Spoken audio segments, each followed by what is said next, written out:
MBBS চূড়ান্ত পৰীক্ষাত শিক্ষাৰ্থীৰে উত্তীৰ্ণ হাজৰিকাপাৰাৰ কুলদীপ গোস্বামীক জাতীয় বিদ্যালয় অসম হাজৰিকাপাৰাত সম্বৰ্ধনা জ্ঞাপন।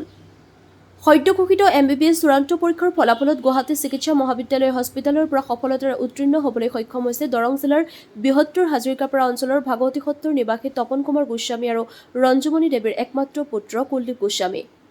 কুলদীপে ৰাজ্যৰ ভিতৰত 118 সংখ্যক স্থান লাভ কৰিবলৈ সক্ষম হৈছে।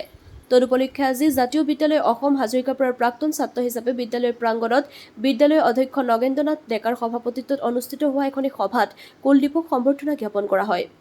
বিদ্যালয়ৰ জ্যেষ্ঠ শিক্ষক দুলুমণি কলিতাই আঁত ধৰা অনুষ্ঠানটোত বিদ্যালয় কৰ্তৃপক্ষৰ তৰফৰ পৰা এখনি ফুলাম গামোচা, এটি স্মাৰক আৰু এখনি সম্বৰ্ধনা পত্ৰৰে সম্বৰ্ধনা জ্ঞাপন কৰা হয়। তাৰ পিছত বিদ্যালয়ৰ 10ম শ্ৰেণীৰ শিক্ষাৰ্থীসকলৰ লগত এটি মত বিনিময় কাৰ্যসূচী ৰূপায়ণ কৰা হয়। উক্ত কাৰ্যসূচীত বিদ্যালয়ৰ শিক্ষক, কৰ্মচাৰী, অভিভাৱক মণ্ডলী আৰু ছাত্ৰ-ছাত্ৰীসকল উপস্থিত থাকে।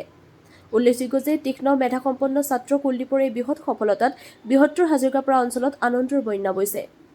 হাজৰিকাপাৰাৰ পৰা মানৱজ্যোতি বৰুৱাৰ ৰিপৰ্ট, AIN লাইভ। মোৰ আজিৰ এই অনুভৱটো মই আচলতে ভাষাৰে বুজাব নোৱাৰিম।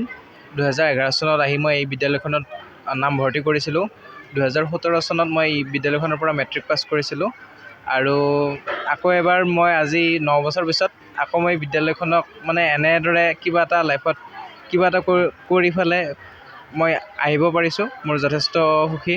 শিক্ষাৰ্থীসকলক কিবা এটা ক'ব পাৰিছোঁ। মোৰ শিক্ষাগুৰুসকলৰ পৰা আকৌ সেই মৰমখিনি বা তেওঁলোকৰ যিখিনি আদৰ চেনেহ সেইখিনি মই আকৌ ঘূৰাই পাইছোঁ। মই যথেষ্ট সুখী। নতুন শিক্ষাৰ্থীসকলক এইটো ক'ম যে তেওঁলোকে জীৱনত কিবা এটা লক্ষ্য বুকুত বান্ধি লৈ তেওঁলোকে সেই লক্ষ্যটোৰ উপনীত হ'বলৈ কাম কৰক। একাগ্ৰভাৱে সেই লক্ষ্যৰ কাৰণে কাম কৰক। যিমান পাৰি সিমান নিজৰ কষ্ট কৰক।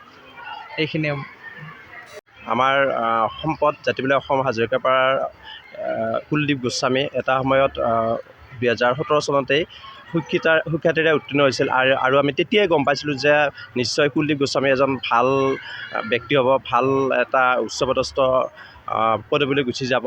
আৰু আজি আমি গৌৰৱান্বিত যে সদ্য ঘোষিত MBBS যিটো পৰীক্ষা হ'ল তাতে তেওঁ সুখ্যাতিৰে পাছ কৰি 118 নম্বৰত তেওঁ সুখ্যাতিৰে পাছ কৰিছে। আৰু ভাল লাগিছে যে আমাৰ গোটেই জাতিবিদ্যালয় অসম হাজৰিকাপাৰা গোটেই সমগ্ৰ হাজৰিকাপাৰাবাসীৰ কাৰণে এটা গৌৰৱৰ বিষয় আৰু আমি অতি উৎসাহিত হৈছোঁ। আৰু ছাত্ৰ ছাত্ৰীসকলক যথেষ্ট পৰিমাণে তেওঁ উৎসাহ জনাইছে আজিৰ এই কৃতিত্বৰ কাৰণে।